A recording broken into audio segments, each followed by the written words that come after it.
I believe that the outdoors cured my depression. It was one of the big factors of curing my depression. I, uh, I had it pretty bad just at the end of school, and there's a bit of a story to it, but I'll tell you that in a moment or two.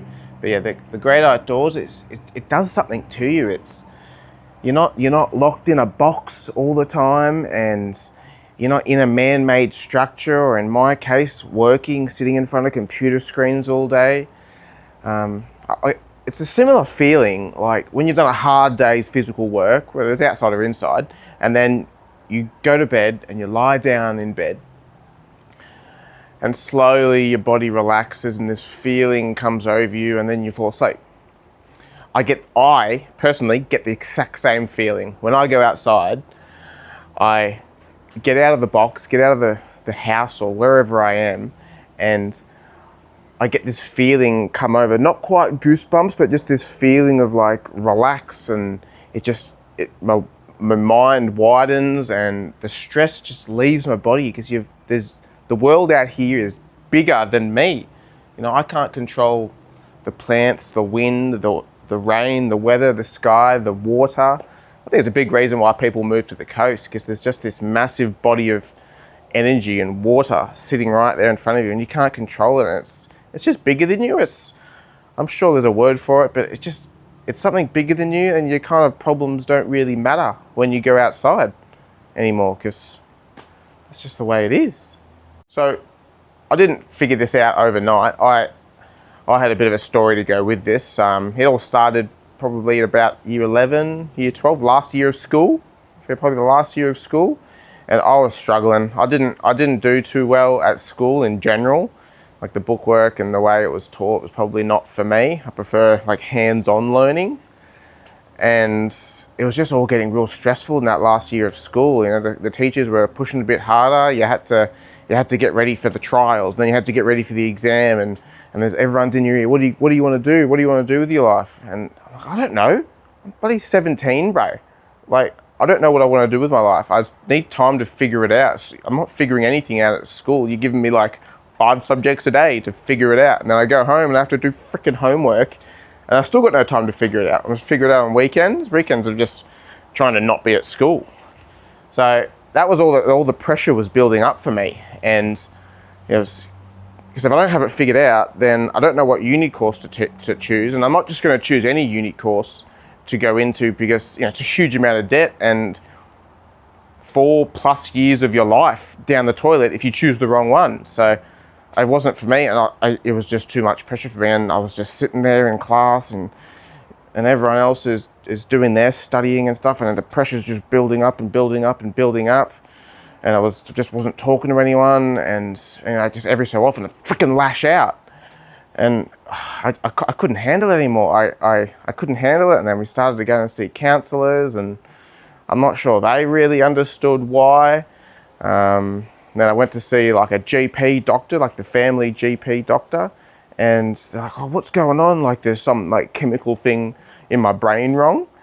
And they suggested that I was like, had depression, and then they were really worried about me, about this depression, and they gave me some drug, I forget what it was called, but some like little tiny drug, antidepressants, to cure me or help me. And then it didn't really work, and then eventually the doctor admitted me to hospital because I was going to lash out on the wrong person, either someone else or myself, and they admitted me to hospital. I'm like, wow. So I was there for weeks. In hospital, and you go to see the psychiatrist there rather than just a doctor. You go see a psychiatrist, and then they told them everything that I've told my GP, and then they thought that it was depression and bipolar. So there you go, another drug. I think there were bigger tablets this time. They were like you could feed them to a horse. And and I'm in this hospital. It's not a medical hospital. I didn't have drips in me or anything, but it was more of a hospital to keep you safe from whatever you need to be kept safe from. And you're in your little room, and everything is like safety, right? So the back of the door to go out to the rest of the hospital, like the door handle's facing down, and it's curved, so you can't tie anything off to it. And all the bed was just a mattress with like everything rounded, and there was no knobs or adjustments on it, and it was just all very safe. And this was the same in the shower. I think the shower, to turn the shower on, you had a push button. It was all it was all very safe and very, I don't know, it was an institution, right? I don't know what it was called, but it was an institution. And so yeah, just more and more drugs, and eventually they after all the courses they put you through and the training, I was allowed to go home. And you know, I was at home with all these drugs that they've given me, and I didn't feel right. Yes, it did its job in terms of like stopping the lashing out and that, but it was just like it felt like a sedative. I didn't feel anything. I felt like no one. There was no ups, there was no downs. I just felt like, I don't know, I didn't feel anything. There was no excitement and there was no sadness, which might have been a good thing for me at the time. But the longer and longer I kept going with this and kept going on, and then I didn't do that. I didn't do the final school exam because I got exempt from that because of what happened with the hospital. So then I didn't get the uni points or the uni score to be able to go to uni. I got a mystery mark. So that was kind of out the window, which was the biggest relief ever, actually. It was great. It was great because I'm like, I don't need to do anything. I just need to focus on me and what's right for me in my head, because if I can't figure out what's going on in my head, nothing's going to get figured out, is it? Yeah. So I was taking the drugs for, I don't know, it must have been 6 months to a year. And then one day I was jack of it.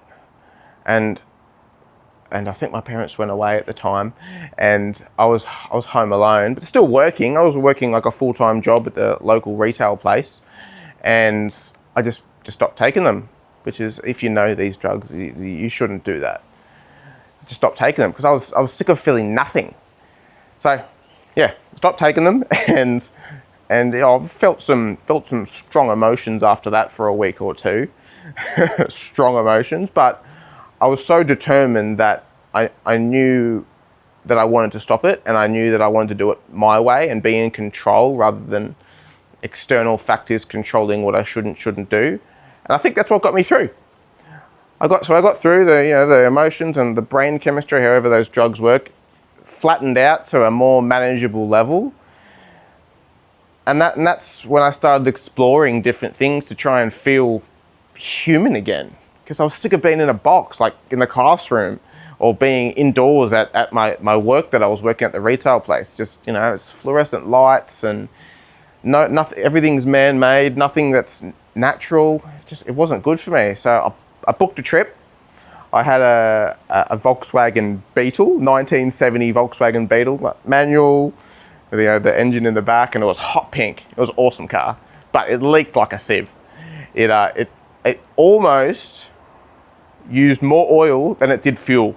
So anyway, I put all my oil cans in the back, put a tent in the back and some food and an esky on the passenger seat, and I just headed north from Sydney. And I stopped at different places, saw different mates, and when I was tired, I pulled out the tent and camped somewhere. Might have been in a caravan park, might have been on the side of the road.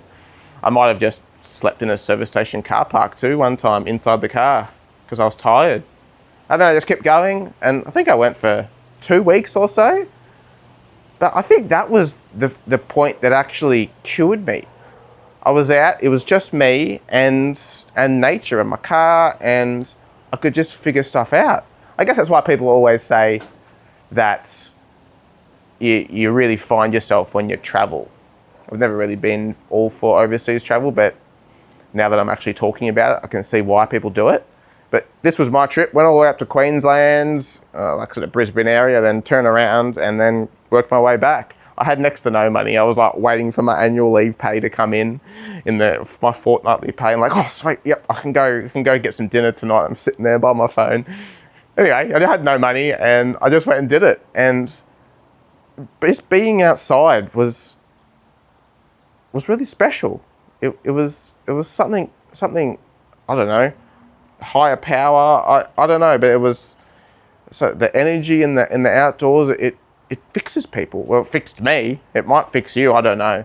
But that was my story of the lows and then the highs, and golly gosh, it was a bit of a journey. But after that trip, I came back and I found the career that I wanted to work in, and then I've been working in that career ever since, changing jobs, and only just for the last 12 years or so, I've been jumping jobs here and there to find the place that I fit in, and it's been great. I've learnt so much working, but now I need to get out from being indoors, sitting in front of a computer screen, working from home. Sounds great. It sounds great, but you're just really isolated. You're isolated from people and you're isolated from nature. And that's my main drive. Well, that's another drive for me to go and be a farmer. So I can quit this job, which I already have, finish up middle of this month, and I can quit this job and I can go and be a farmer and be outside all day, every day. That is, with my experience, that is going to make me feel so good. And if I feel good, it flows onto your family. We all know that. If you feel like shit, if you're being an arsehole, then your family's going to reflect how that is on you. So if I feel good, then it's going to flow onto everyone that I come in contact with. So that's my vulnerable story. I've lost a fair few friends in the journey of it, but I'm doing what's right for me and my mental health. If my friends can't see that or come along with the ride, see you later.